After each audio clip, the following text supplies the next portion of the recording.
Bago natin ipagpatuloy, shoutout muna kay Arlito Ragonot, Wilmar Esperanza Quilas, Sunny, at Danny Diaz. Maraming salamat po sa inyong walang sawang pagsusubaybay. Kabanata 1466. Malamig si Harvey. Brother Dwayne, ayaw mo ba na hayaan ko siyang umalis? Hinayaan ko na siyang umalis ngayon, maaari mo na siyang ilayo. Kukunin kita. Galit na galit si Mark. Sa susunod na segundo, agad siyang kumalas mula sa kalagitnaan ng hangin. Boom! Inilipat ni Harvey ang kanyang katawan at itinapon ang kanyang kamao. Ang kutis ni Mark ay nanatiling hindi nagbabago, itinapon niya ang isang pababang suntok, ang kanyang mukha ay napakadilim. Sa likuran nila, mabilis na pinrotektahan ni Ethan si Cynthia sa likuran niya habang tinitingnan niya ang iba. Boom! Ang dalawang kamao ay sumalpok laban sa bawat isa na parang sumabog na kulog. Nasa lugar pa rin ang katawan ni Harvey, hindi gumagalaw. Tumilapon si Mark ng 7 o 8 metro, at isang pulang mantsa ang lumitaw sa kanyang mukha. Tumingin siya kay Harvey sa pagkabigla. Sino ka? Nabigla siya sa katotohanan na maaaring masangga ni Prince York ang kanyang suntok.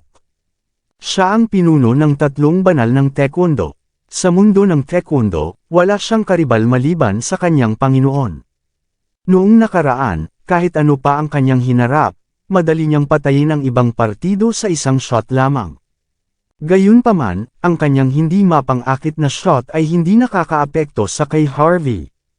Naramdaman niya ang kanyang dugo na nagbubutas sa loob niya. Naramdaman niyang hindi komportable. Ang isang tao na kamangha-manghang ito ay hindi lamang isang normal na prinsipe ng ilang pamilya. Tiyak na siya ay isang malaking shot. Dapat ay nasa battlefield na siya dati. Walang pakialam si Harvey. Ayaw niyang mag-aksaya ng oras sa pakikipag-usap kay Mark, at sumulong siya. Ilang beses nang nagbago ang ekspresyon ni Mark. Sa susunod na sandali, tinali niya ang kanyang suit at ipinahayag ang kanyang uniforme ng Taekwondo. Pagkatapos ay naglalayon siya ng isang pangungunang sipa sa kay Harvey. 9 na sipa sa isang pagtalon. Tumalon siya at sinipa ang 9 na beses sa kalagitnaan ng hangin. Ang anggulo ng bawat sipa ay nakakalito at matalim. Ito ang pangwakas na pag-atake ng Taekwondo na nilinang ni Mark ng maraming taon. Ang bilis ng kanyang paggalaw ay tulad na siya ay lumitaw na may 9 na binti. Pagkatapos nito, ang hakbang na ito ay nagawa sa kay Wallace, na maging numero 1 tao sa Taekwondo ng bansang J. Magbayad ng isang tiyak na presyo pagkatapos na hadlangan ito. Puno siya ng papuri sa pag-atake ni Mark, nabanggit din ni Wallace na maliban sa ilang nangungunang mga mandirigma sa mundo, walang makakopihil sa pag-atake na ito ng madali. Ang mga elite ng Country J ay nagpahayag ng kanilang paghanga habang nasaksihan nila ang pinakahuling hakbang ni Mark. Ang pinuno ng 3 banal ng Taekwondo na si Brother Mark Dwayne, ay isang maalamat na figure. Gayunpaman, nahaharap ni Harvey ang marahas na pag-atake na ito sa isang hindi pagtugon na sagot. Lahat ay nagpapakita at walang kumurap. Sa susunod na segundo, nagbigay siya ng sampal. Sampal! Naabot ni Harvey ang pisngi ni Mark, kahit na ang huli ay nasa kalagitnaan ng hangin. Agad itong tumama sa kay Mark na mukha. Nagsuka si Mark ng isang subo ng dugo sa kanyang bibig. Ang pinuno ng 3 banal ng Taekwondo na si Mark Dwayne, ay nahulog sa lupa. Malawak na nakabukas ang kanyang mga mata, hindi tinitingnan ng hindi sinasadya sa kalangitan ng gabi. Namatay siyang walang kabuluhan. Pareho sila ng Dragon King mula sa dati. Kahit na siya ay namamatay, hindi niya alam kung bakit at kung paano madaling masampal siya ni Harvey hanggang sa kamatayan. Ang natitirang bahagi ng bansang J na elite ay nahulog sa isang sulyap habang tinitingnan nila ang eksena sa harap nila, na naramdaman tulad ng isang ilusyon. Madali bang namatay si Brother Mark Dwayne? Ito ay masyadong katawa-tawa. Siya ang unang alagad ng numero 1 lalaki sa Taekwondo. Ang taong iyon ay sinabi na magkakaroon ng kapangyarihan ng Diyos ng digmaan, at malamang na maging punong tagapagturo ng militar ng Country J. Gayunpaman, para sa kanya na mamatay na ganyan. Ang mga mukha ng lahat ay naging kakilakilabot. Tumanggi silang maniwala kahit ano paman, ngunit ang madugong katotohanan ay nakaharap mismo sa harap nila. Namatay siya, tunay siyang namatay. Sa sandaling ito, ang bansang J-Elite ay hindi na nagbigay ng pagnanasa at paghihiganti tulad ng nabanggit sa alamat. Tinitigan nila si Harvey na takot na takot. Ang 3 banal ng Taekwondo, ang 8 Heaven King. Lahat ay namatay mismo sa harap ng kanilang mga mata. Lalo na hindi nila maintindihan ang mga galaw ni Harvey. Kung gumamit siya ng isang galaw o espesyal na pag-atake upang durugan ang mga taong ito, maiintindihan pa nila ang lahat. Gayunpaman, ginamit lamang ni Harvey ang kanyang kanang kamay upang sampulin ang isang Panginoon tulad ni Brother Mark hanggang sa kamatayan. Ito ay halos tulad ng mahika. Natatakot ang mga elite ng bansang J. Ang lahat ng ito ay parang isang bangungot na ayaw na nilang magising. Bagaman marami sila, at ang bawat isa sa kanila ay may mga armas. Walang nang ahas na sumulong, kinuha ni Harvey ang isang piraso ng tisyo at pinunasan ang kanyang mga daliri ng walang pag-iingat. Kung lumuhod kayo at sumuko, hindi ko kayo papatayin. Lumuhod, sumuko, mayroong higit sa 100 mga elite na naiwan sa pinangyarihan, at ang lahat ng mga ito ay malapit ng samukan ng dugo. Marami sa kanila ang mga retiradong sundalo ng Country J, at may kasanayan sa pakikipaglaban. Kahit na sila ay medyo natatakot ngayon at hindi nang ahas na humakbang pasulong. Talagang hiniling ni Harvey sa kanilang lahat na lumuhod. Si Prince York ay masyadong mapagmataas. Masyado siyang mayabang. Paano niya mapapahiya tayo ng ganito? Patayin siya. Patayin siya at maghayganti sa kay Kinatawan Garfield. Ang mga mata at labi ng maraming mga pinuno ng elite ay kumibot, at mabilis silang tumayo. Kung hindi sila namatay, lahat tayo ay mamamatay. Hindi kami papayagan ni na Sir Park at Representative Lee. Ang kanilang mga mata ay pinalabas ang pagpatay na hangarin matapos pakinggan ang mga salitang ito. Mapang-akit, sa oras na ito, si Ethan ang nagsalita. Hindi niya pinahihintulutan ang mga basura na tulad nila namang insulto sa chief instructor. Hinawakan ni Ethan ang kanyang espada gamit ang kanyang kanang kamay. Isang malamig na ilaw ang sumabog, at ang mga piling tao na nagsalita ngayon ay walang oras upang mag-react, at ang kanilang mga katawan ay agad na nahulog sa lupa. Nang bumagsak sila sa lupa, ang kanilang mga mata ay nagpakita ng kawalan ng paniniwala. Hindi nila inaasahan na hindi nila mapigilan ang random na saksak ni Ethan. Ito ba ang katapangan ng Longsword Warrior? Sinulyapan ni Harvey ang karamihan at sinabi ng walang pag-iingat, una kong nais na bigyan ng lahat ng pagkakataon na mabuhay.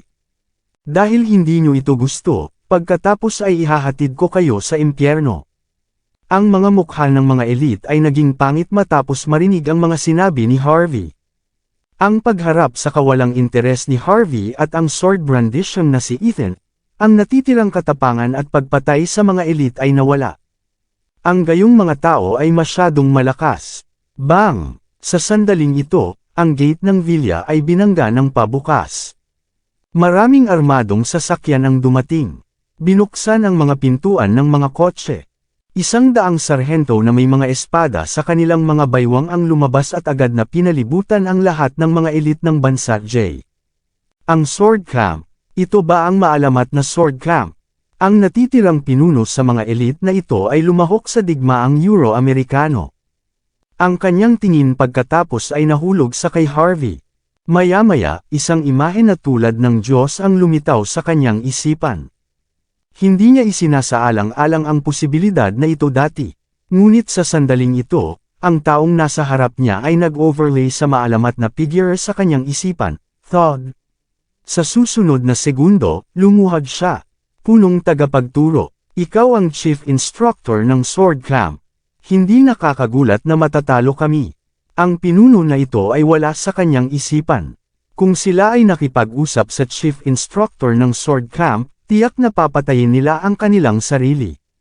Sa pagpunta pabalik sa lungsod, nagising si Cynthia. Ang kanyang mga pinsala ay hindi seryoso, minor lamang. Matapos ang pagdala sa kanya mula sa sword camp at natapos ang paggamot sa kanya, ang karamihan sa mga pinsala ay gumaling. Ilang araw lang siya ay kailangan ng pagbawi.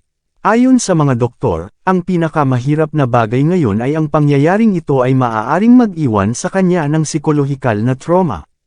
Bagaman ang gamot ay makakapagtipid ng mga buhay at pagalingin ang mga pisikal na sugat, sa kasamaang palad ay hindi niya makitungo sa mga psikolohikal na sugat. Una nang nais ni Harvey na ibalik si Cynthia sa Gardens residence.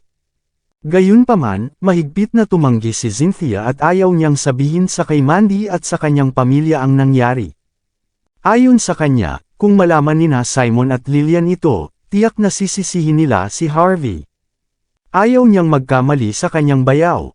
Hindi man nagtanong si Cynthia tungkol sa sitwasyon sa villa, at hindi rin niya tinanong kung paano siya nailigtas. Ang alala niya na siya at ang kanyang bayaw ay maayos ay sapat para sa kanya. Nang makita na maayos naman si Cynthia, iginagalang ni Harvey ang kanyang desisyon at pinauwi siya sa dormitoryo ng Southlight University. Ang dormitoryo ay inilalaan ng maaga. Kahit na hindi pa opisyal na nagsimula si Cynthia sa paaralan, nakumpleto na niya ang mga pamamaraan sa pag-check-in at dinala ang ilan sa kanyang pang-araw-araw na pangangailangan. Nang makita ni Harvey ang simpleng dormitoryo niya medyo nagulat siya. Para sa kanya ang mag-isa kasama ang kanyang hipag sa kanyang dormitoryo ay isang bihirang karanasan. Hindi pinansin ni Cynthia si Harvey at nagpunta upang mag-init at maligo habang tinitiis ang sakit. Nang lumabas siya sa pagligo, mabango ang kanyang katawan. Pagkatapos nito, pumasok din sa banyo si Harvey at hinugasan ang dugo mula sa kanyang katawan. Matapos magbago si Harvey sa mga casual na damit at naglakad palabas, walang malay na sinulyapan si Cynthia. Biglang nahulog si Cynthia at ang kanyang puso, hindi gwapo si Harvey, ngunit mayroon siyang kaakit-akit na mga tampok na angular. Pinakamahalaga, siya ay may isang mahusay na figure at mukhang malinis, maliban sa ilang mga malabong marka ng kutsilyo at mga butas ng bala sa kanyang katawan. Nang makita niya ang mga marka na ito, masama ang pakiramdam ni Cynthia sa kanya. Alam niya na mas mahusay ang nakaraan ni Harvey kaysa sa sinumang nasa pamilyang Zimmer. Sa gayon, natural niyang naintindihan kung gaano kahirap para sa live-in na bayaw na mabuhay sa mga nakaraang taon. Iniisip kung paano si Harvey ang kanyang bayaw, bigla siyang nalito. Sinabi sa kanya ng kanyang katinuan na ito ang kanyang bayaw, at hindi niya dapat harapin ang anumang kakaibang kaisipan tungkol sa kanya. Gayunpaman, ang kanyang emosyon ay patuloy na nag-eengganyo sa kanya. Marahil ay kailangan niyang sakupin ang bihirang pagkakataon ngayong gabi. Lamang, hindi niya alam kung ang kanyang bayaw. Walang ideya si Harvey na ang mga iniisip ng kanyang hipag ay komplikado. Nagbuhos siya ng isang baso ng gatas at sinabi, uminom ito habang mainit, at magpahinga ng mabuti ngayong gabi. Magiging maayos ka na bukas. Maingat na kinuha ni Cynthia ang baso at sinabi ng mahina, salamat, kapatid na lalaki. Kinuha ni Harvey ang kanyang damit na may dugo. Mayroon kang isang mahusay na pahinga. Simula ngayon, ayusin ko ang mga tauhan upang protektahan ka ng lihim. Hindi ka na makakatagpo ng mga bagay tulad ngayon sa hinaharap. Matapos ang pagsasalita, lumingon si Harvey at naghanda na umalis.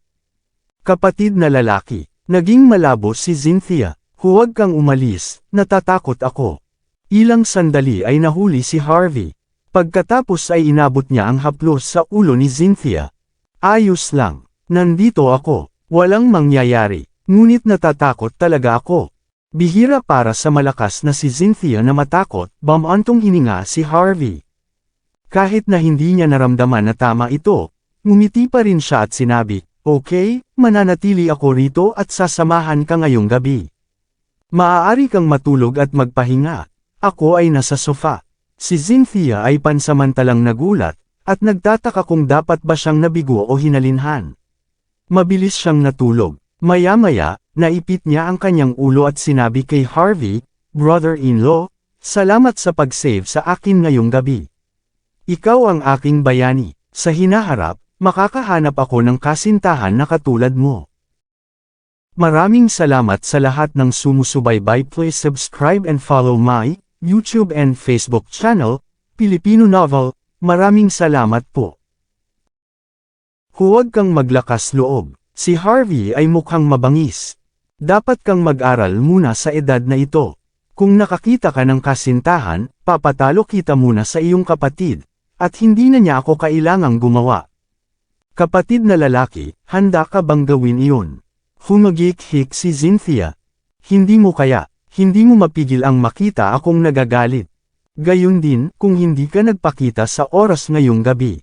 Hindi ko alam kung ano ang mangyayari sa akin. Nang dinala siya sa villa, nakarating na doon si Harvey kasama si Ethan. Kaya, si Roy Garfield ay hindi pa nagkaroon ng pagkakataon na gumawa ng anuman sa kanya. Masasabi lamang na siya ay tunay na maswerte. Ngumiti si Harvey. Natutuwa ako na hindi mo ako sinisisi, nagsimula ang lahat dahil sa akin, syempre, magtatapos sila dahil sa akin. Tumahimik si Cynthia. Pagkaraan ng ilang oras, bumulong siya. Kapatid na lalaki, kung sasabihin ko kung hindi mo ako kapatid na babae, magiging mabuti ka pa rin sa akin. Pinutok ni Cynthia ang kanyang maliit na ulo. Nagtataka siya. Ano ang iniisip mo? Sinulyapan siya ni Harvey. Kapatid mo ako. Ang katotohanan iyon ay hindi magbabago. Nagpatuloy si Harvey. Alright, itigil na natin ang pakikipag-usap. Medyo pagod na ako ngayon, matulog muna tayo. Nakaramdam si Cynthia ng kaunting kalungkutan. Una niyang naisip na si Harvey ay gumagawa lamang ng isang dahilan. Sa lalong madaling panahon, gayunpaman, naririnig niya ang hilik ni Harvey. Natigilan si Cynthia. Sa wakas ay napagtanto niya na ang tila kalmado at hindi kilalang kapatid na lalaki na ito ay dapat na nasa ilalim ng matinding panggigipit ngayon. Maya-maya, tahimik na bumaba si Cynthia sa kama. Mukha siyang isang diyosa sa ilalim ng ilaw ng buwan. Maingat siyang lumapit sa tabi ni Harvey, at malapit na inabot ng kanyang kamay at hinaplos ang inukit na mukha ni Harvey. Matapos ang pag-aalangan ng isang segundo, natapos niya ang paghalik sa noo ni Harvey. Thank you, kapatid na lalaki. Kung hindi ka lang ba kapatid ko? Gaano kalaki iyon? Napabuntong hininga siya. Sa ilalim ng ilaw ng buwan, ang kanyang ekspresyon ay lumitaw na komplikado, at hindi siya sigurado kung siya ay dapat na malungkot o masaya. Kasabay nito, sa kapitbahayan ng Gold Coast Villa sa Buckwood, sa sala ng isang villa na estilo ng Gangnam, higit sa 10 kalalakihan at kababaihan ang nakasuot sa mga damit na sino ay nakikipag-usap sa bawat isa.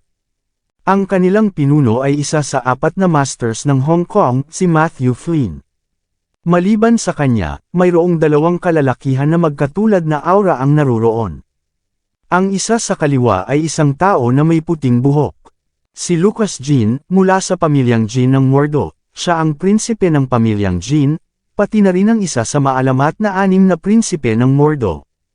Ang isa pa ay ang prinsipe ng pamilyang Baker ng San Francisco, si Sam Baker. Sila ay mga kaibigan ni Matthew at mga subordinate.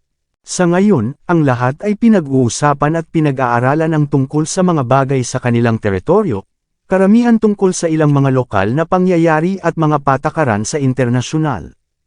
Ang ilan sa mga social butterflies na sumama sa kanila ay pinanood sila ng may paghanga. Hindi sila makapaghintay na lumuhod at tumingin sa mga batang masters na ito.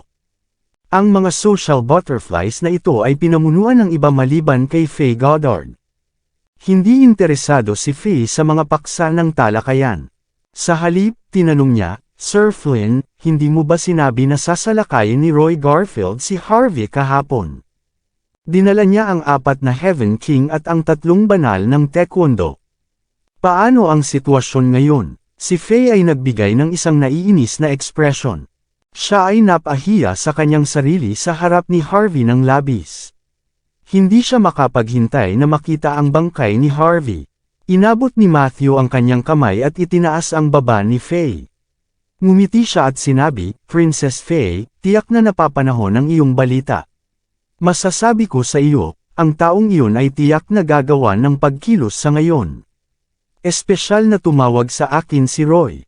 Nagpapadala rin siya ng 200 mga elite ng Country J upang sirain si Harvey. Kabanata 1470. Oh, tama. Ang King of Swords sa gitna ng 8 Heaven King ay dumating din upang tulungan si Roy. Ang taong iyon ay nasa Panginoon ng antas ng Diyos ng digmaan. Sa napakaraming makapangyarihang tao, walang pagsalang mamatay si Harvey. Humigop si Matthew ng pulang alak at ngumiti, mula pa nang hinimok niya si Roy na kumilos kagabi, naghihintay siya sa sandaling ito. Si Roy ay may malakas na tropa at maraming masters na kasama niya. Paano makikipaglaban si Harvey sa kanya? Kahit na siya ang maalamat na si Prince York, anuman ang lahat, paano siya magiging kalaban ni Roy? Malaki, nanginginig si Faye sa tuwa. Sa wakas ay naramdaman niya ang nasakadalian. Magaling kung siya ay namatay. Konsultant lang siya ng gobyerno. Kahit na siya ang maalamat na si Prince York, ano ang karapatan niya upang maging mapagmataas sa amin? Ang Yorks of Southlight lahat ay naghiwalay. Siya bilang isang dating prinsipe ay walang kahulugan. Hindi niya alam kung saan siya dapat tumayo habang nakaharap sa amin ang mga malalaking shot ng Hong Kong. Nang ahas pa siyang manggulo sa lahat. Ang isang tanga na tulad niya ay dapat na mamatay. Inaasahan kong matutunan niyang kumilos at panatilihin ang kanyang buntot sa kanyang susunod na buhay. Pagkatapos lamang niya mabuhay ng mahabang buhay. Ang mukha ni Faye ay malamig na parang yelo. Ngumisi si Matthew. Marami siyang nakita na mga malalaking shot sa kanyang buhay. Gayunman, pinatay niya ang marami sa kanila. Napakaganda na para sa kanya na gumawa ng mga tiyak na pag-aayos upang matarget si Harvey. Nahihiyang sinabi ni Faye, Sir Flynn, mangyaring mabilis na tumawag at tanungin kung ano ang nangyari kay Harvey. Tingnan kung mayroong anumang mga larawan na maaaring magpasaya sa akin. Kung masaya ako, magiging iyo ako ngayong gabi. Si Faye ay isang social butterfly, ngunit iilan lamang ang makakakuha sa kanya at karamihan sa kanila ay mga matatandang lalaki. Si Matthew ay may interes sa kanya, ngunit dahil ang babaeng ito na kilala bilang Black Widow ay sobrang pambihirang, hindi siya nagtagumpay. Ngayon na sinabi ni Faye, si Matthew, na sa una ay hindi masyadong nagmamalasakit sa bagay na ito kay Harvey, ay kinuha ang kanyang telepono at sinabi ng walang pag-iingat, dahil interesado si Princess Faye, magtatanong ako sa paligid at makita. Sa kabilang panig, si Lucas ay nagpapakita ng kaunting interes. Si Harvey ay ang live-in son-in-law ng pamilyang Zimmer. Ang mga Zimmers ay mga lingkod ng jeans ng Mordo. Si Lucas ay medyo interesado kay Harvey, nakilala rin bilang si Prince York na sinira ang pamilyang Zimmer ng nag-iisa. Ang kanyang tuso na pagkatao ay humadlang sa kanya na ibunyag ang katotohanan ito, bagaman. Ang katayuan ng 6 na prinsipe ng Mordo ay mas mataas kaysa sa 4 na masters ng Hong Kong. Iyon, at ang pagkakakilanlan ni Harvey bilang Prince York ay haka-haka lamang. Kahit na si Harvey ay tunay na prinsipe ng Southlight, hindi siya siseryosohin ni Lucas. Si Sam Baker, sa kabilang banda, ay nanginginig ng mahinahon ang kanyang baso ng alak. Narinig na niya ang pangalan ni Harvey mula sa isang babaeng naglalakad na diyosa. Upang maalala siya sa isang tulad ni Queenie York, magiging kawili-wili kung si Sam ay maaaring magkaroon ng larawan ng mga pulgada ni Harvey na malayo sa kamatayan. Tumawag si Matthew sa ilalim ng pag-asa ng lahat, ngunit nakakuha lamang siya ng isang voicemail mula sa kabilang panig. Noon lang, tumakbo ang sekretarya ni Matthew sa loob na may isang maputlang mukha. Ang kanyang kutis ay labis na kakilakilabot. Sir Flynn, may problema tayo. Nabigo ang stray dogs na patayin si Harvey ngayong gabi. Pinatay pa ni Harvey ang lahat ng 200 elite.